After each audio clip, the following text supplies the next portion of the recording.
Well, hello, I'm Johnny, and you're watching Hillbilly Modeling. And this is part 3, that's part 3, of our T34 85, and we're going to be finishing up the upper hull. So, let's get started on that.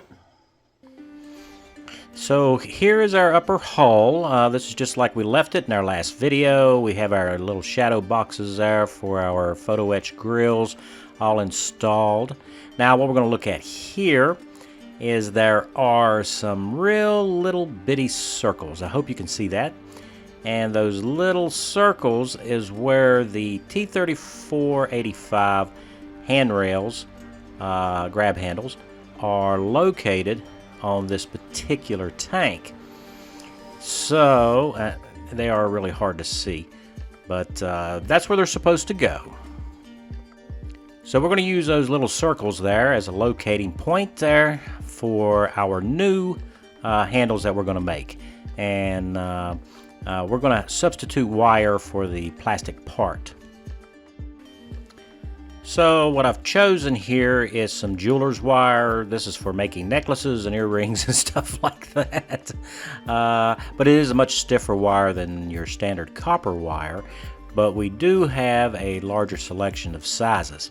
So as you can see here, I've got a variety pack of 6 spools and 5 different sizes.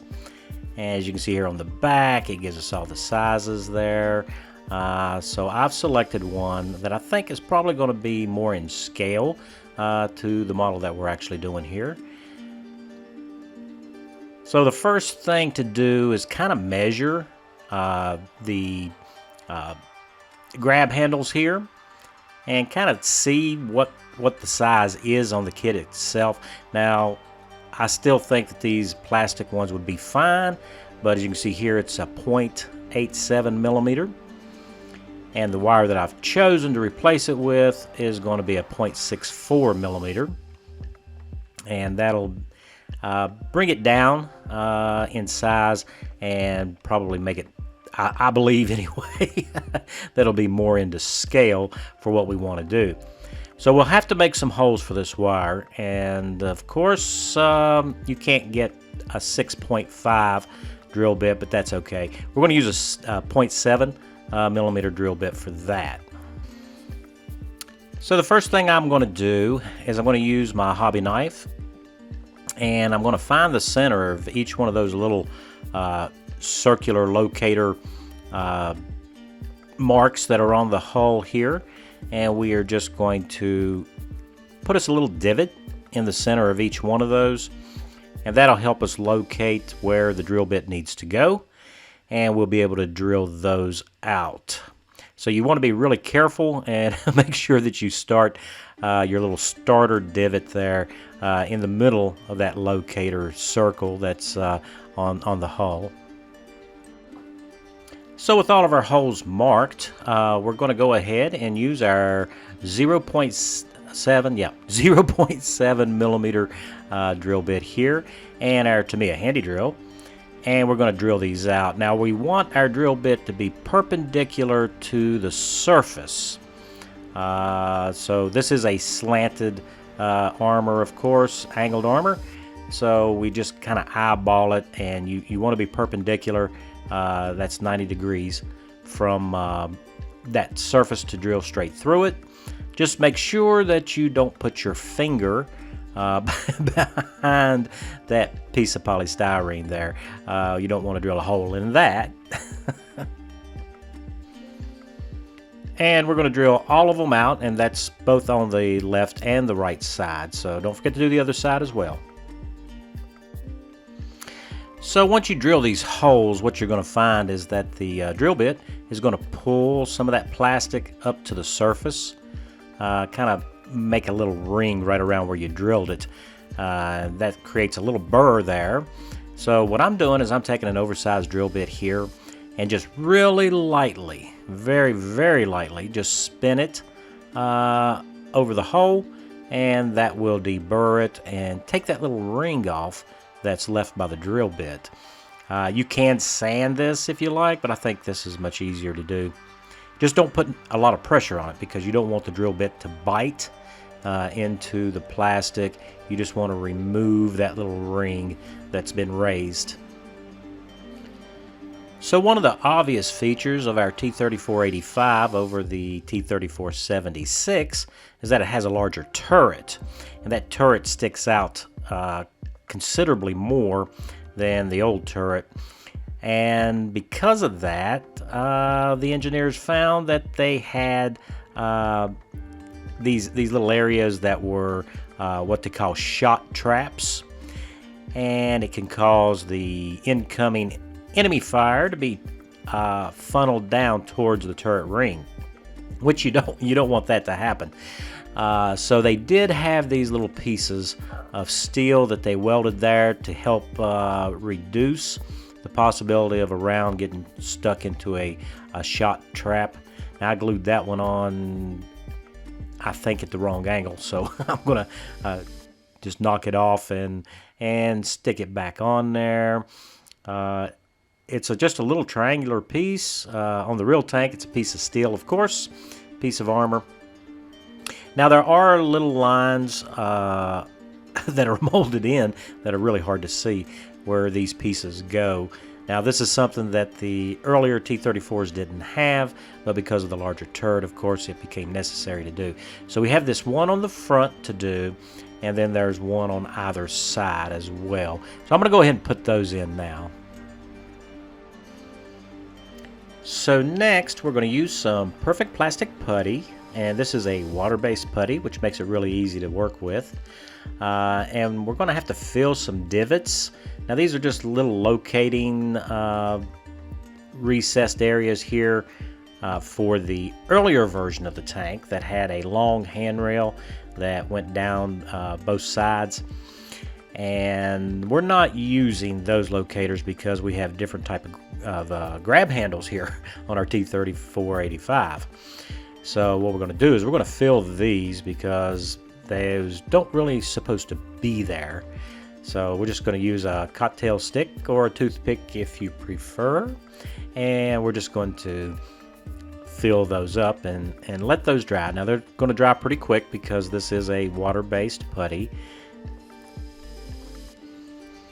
So next up, we're just going to have to buff these off once that they are dry, and I'm just using a 600 grit sanding stick here to do that.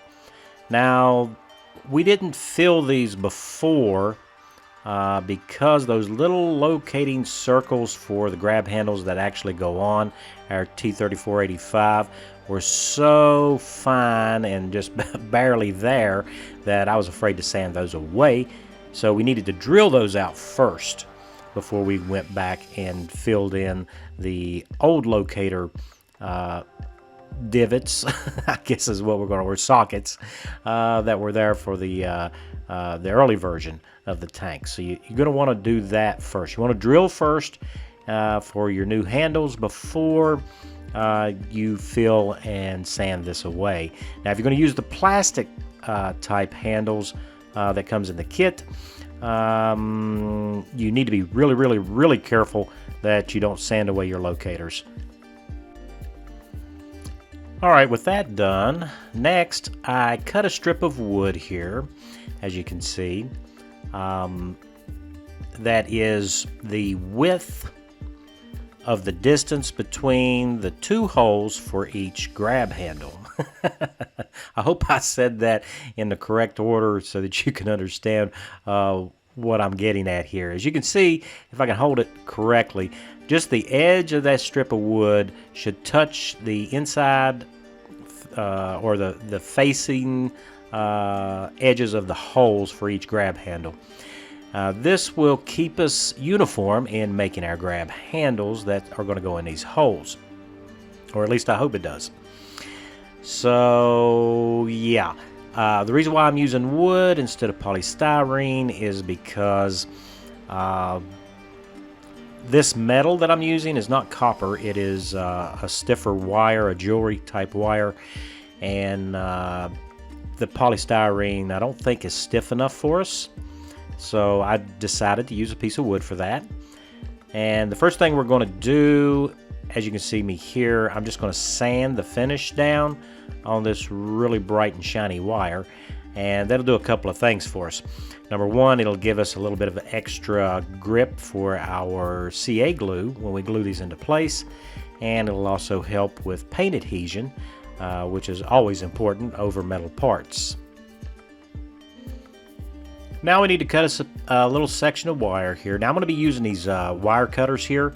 Do not use your sprue cutters because hard wire will damage your sprue cutters.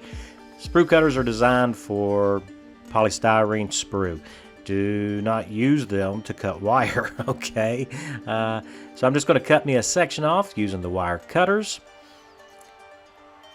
And as you can see here, what we have is I have a little slot, and I sawed that slot into our little jig here to help hold the wire consistently. So you want this, I'm using a square here to make sure that that line is straight across. That way, each time we bend one of our handles, it's always going to be the same length. As you can see here, that's kind of exaggerated, but if we was to bend that wire like that at an angle, right, instead of straight across, then it will be longer than what we intended. So with that little kerf sawed at 90 degrees across the little jig we got there, that'll help ensure that each one of our pieces of wire are all bent the same. So I'm just going to take a little piece of scrap wood here once I get everything squared up, and use that just to push the ends down at 90 degrees. There we go. And then we'll do the other side. If I can get my fingers in the right spot.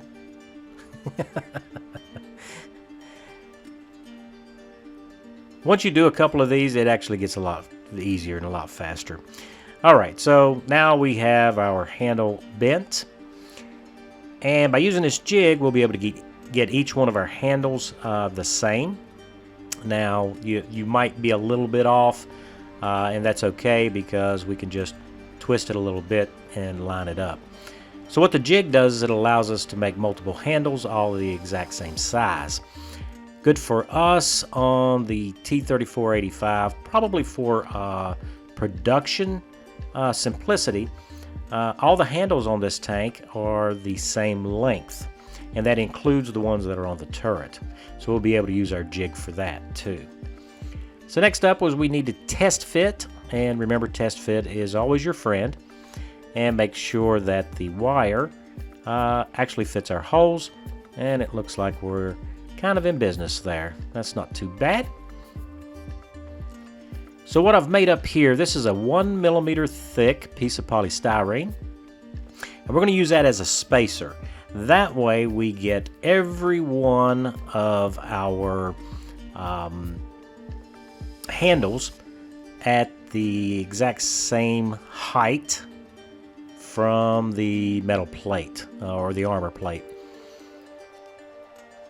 And this is much easier than trying to eyeball it or measure it with a ruler or anything like that. So there we go. So now all we have to do is make up the other handles. It goes to our lower hull. I think there's a total of 7. There's 4 on one side and 3 on the opposite.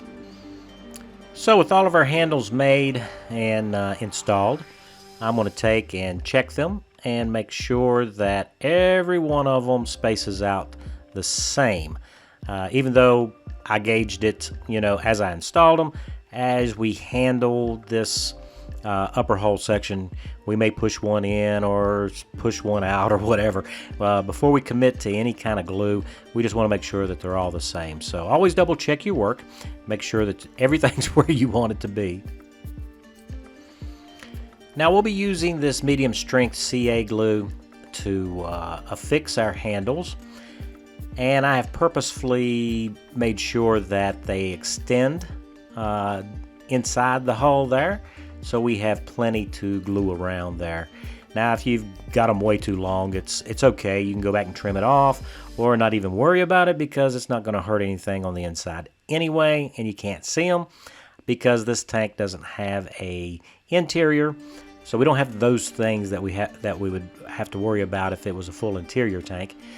Also, our hatches are all going to be closed, so we don't have to worry about that either. So that kind of helps everything out. You just want to get plenty of CA glue on these to make sure that they're secure and that they don't move on us. So we're going to go back to our perfect plastic putty here. And I'm laughing because I keep thinking about saying it 10 times fast. Perfect plastic putty, perfect plastic putty. So anyway, you can see here I've used it around where the handles are attached to the hull. On the original tank, these were just welded onto the armor plate. And you can see here, I think you might be able to see it, where the hole is, it's just a little bit larger than the wire itself, as if you remember from when we measured it.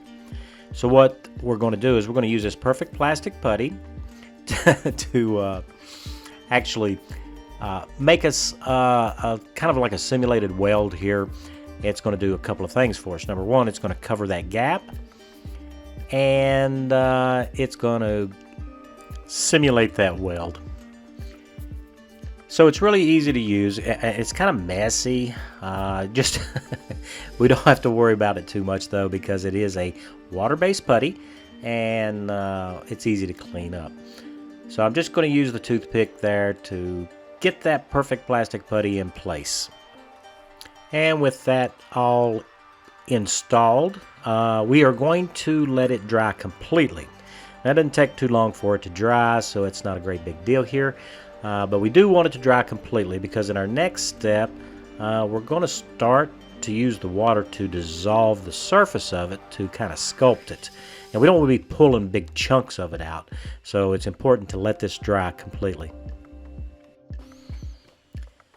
So with our putty nice and dry, it's time to start sculpting and trying to make these look a little bit more like welds. So I'm dipping my toothpick here in some water, and I also have a paper towel nearby, as you can see there. And both of those are very critical when it comes to trying this technique. The toothpick, because it is round, and there are toothpicks that have edges. I prefer the round one here, as you can see. We can use the little bit of water, which will help soften the surface of our putty. And then we wet the area that we're going to sculpt. And you can see I am spinning our toothpick a little bit. That helps pull the material away. And you just go around it and just kind of sculpt it out. Now the good thing about this water-based putty is that if you make a mistake, you can put more in and you can just start all over.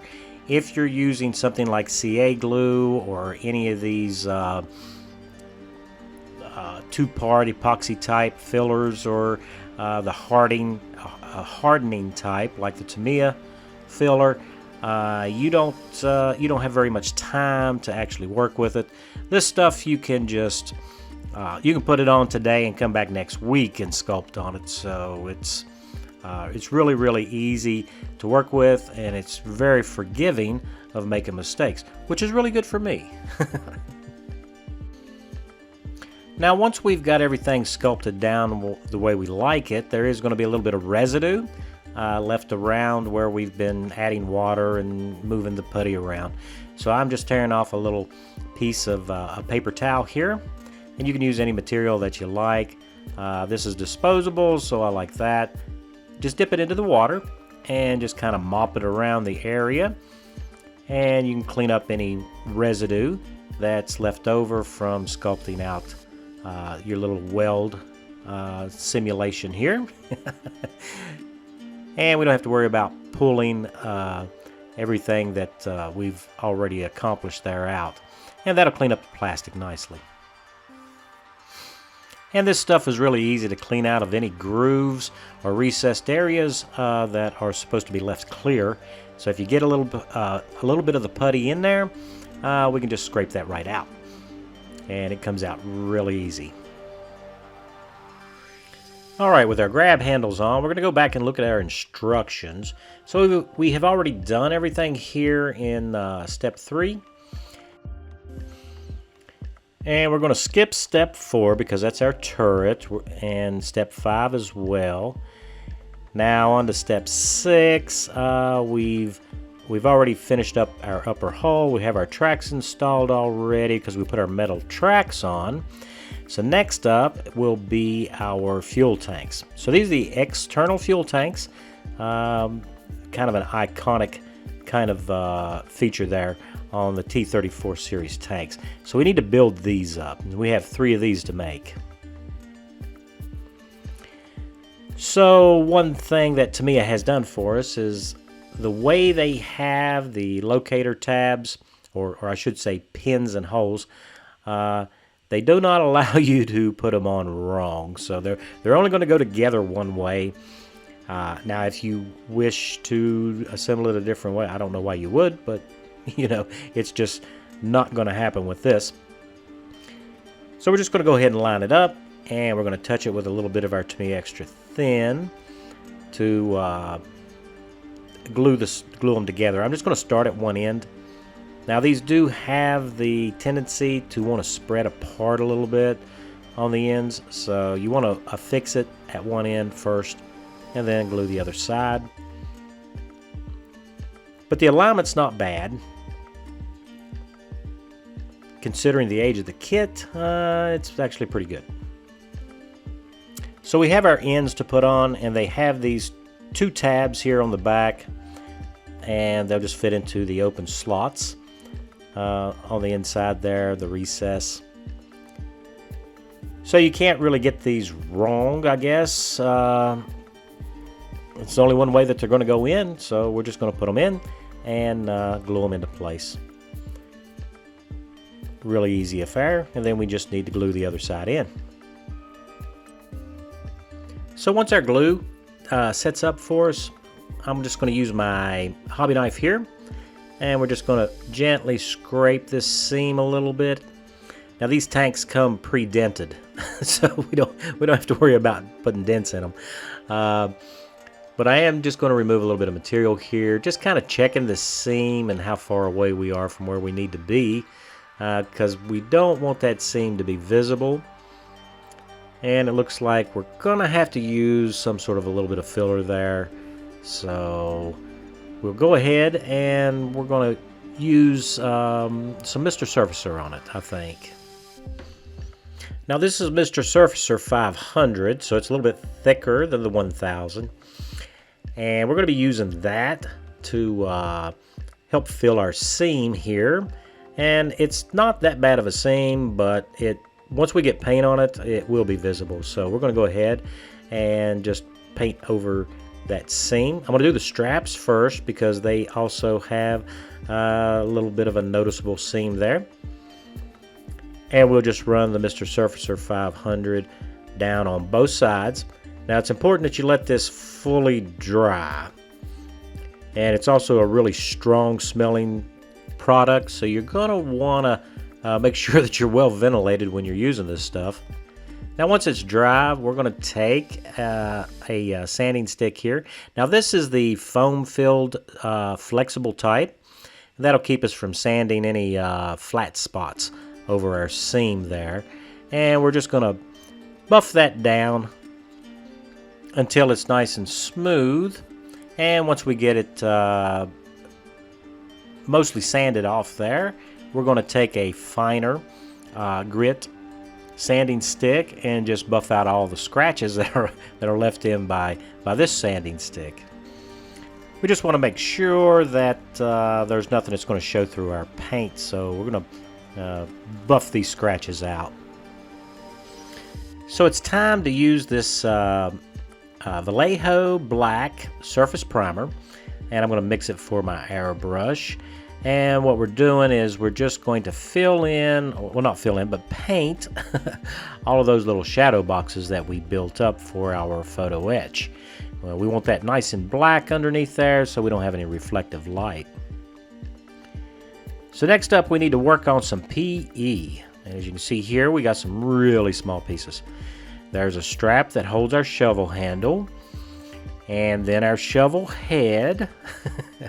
And then also here's the handle, and I used some of that jeweler's wire to make this handle. So to figure out what size we need to reference our Eduard Photo-Etch. And you can see here we need a piece of plastic that is, what's that, 23 millimeters long and 1 millimeter in diameter.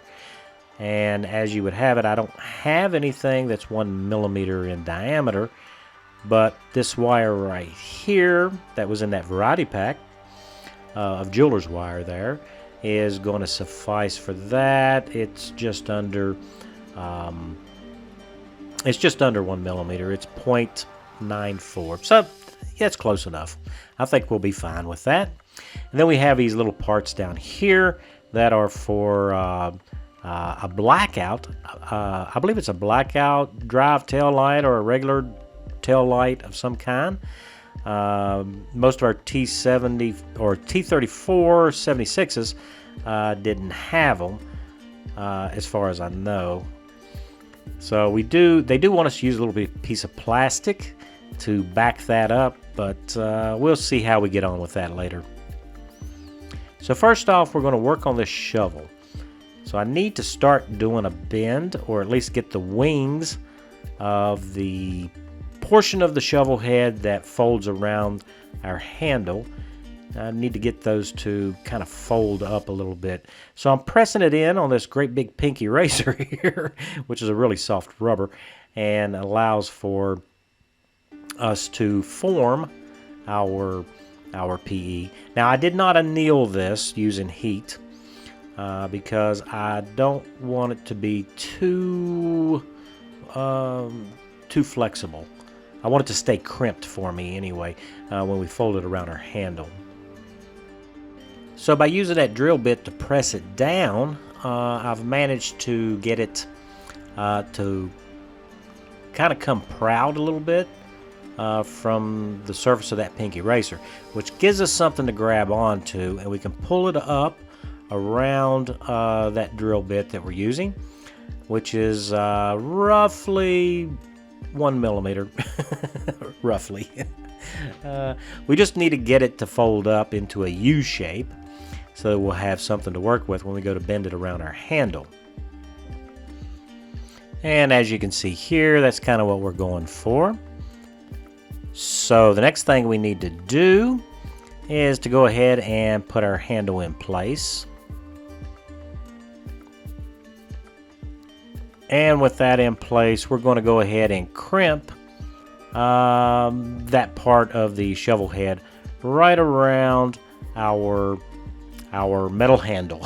But that's okay. We're going to paint it up as wood later.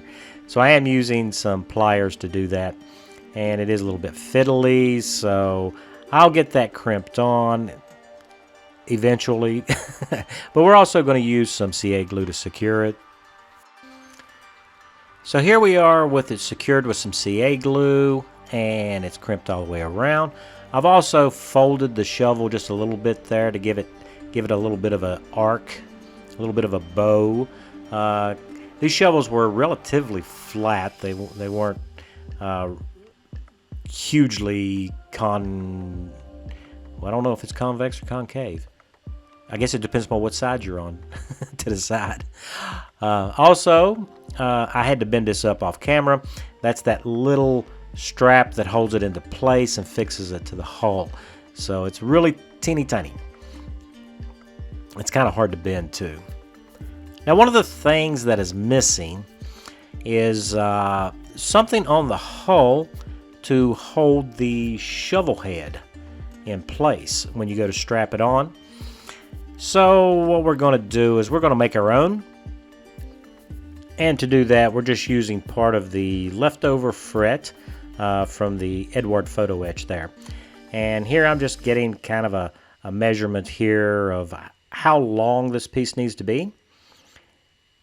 So once I've decided on the length that I need to hold the spade end of the shovel in place, as you can see here, that's much better. Get it zoomed in where you can see it. I'll know where to make my bends. So I went ahead and bent it. It's not that big of a deal. You just want to make sure that you don't have it too proud, sticking up too much, that is. from the side of the armor plate there on the on our T34. If I can get a hold of it here with our tweezers, you can see that I made a little double bend on each end of it there and trimmed it down. So now all we got to do is dip it into a little bit of CA glue here, and what we'll do is we're going to place it. Now there are photos of where these shovels were, and it's really kind of hard to come up with a photo where you actually see a shovel on a T34-85, but this is the general location that the shovels were attached. So this is where I'm going to put it. And this being CA glue, you need to be careful and try to get it right where you want it.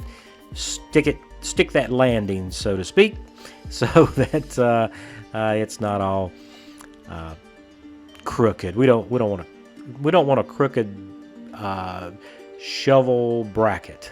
So next thing to do is we're going to go ahead and put a little bit of CA glue on the handle of our shovel there, and right where the strap is that holds it in place, and we'll just simply slide it into place here,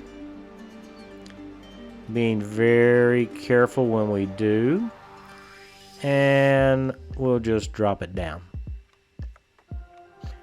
And there we are. We have a shovel attached. For how long, I don't know. Hopefully forever. But that looks pretty good. That's a nice little addition there. And it's also something that does not come in the Tamiya kit. They don't give you any kind of pioneering tools at all. So I've went ahead and attached the external fuel tanks. Now I did not glue them into place. It's going to be much easier to paint these and take care of those details without them being glued to the actual vehicle. But I've also fitted the upper hull to the lower hull. Now it's not glued in place either, and it fits really tight and really snug, so there aren't any big seams or anything that are a problem. So in reality, we're probably not going to glue it in, because those poly connectors and the locking tab on the back actually do a really good job of holding this together, and it looks pretty good. So next up, we'll be working on the turret, and that'll finish up all of our construction, I hope. So that'll wrap up part 3. So we finally got that upper hull done. Next week, we're going to be working on the turret. We'll get that taken care of and get everything ready for paint. So special thanks to all my subscribers. It's because of you guys that I continue to make these videos. And if you're new to the channel and you're not a subscriber, hopefully I earned that subscription today. So until next time, guys, stay safe, and I'll see you in the next one.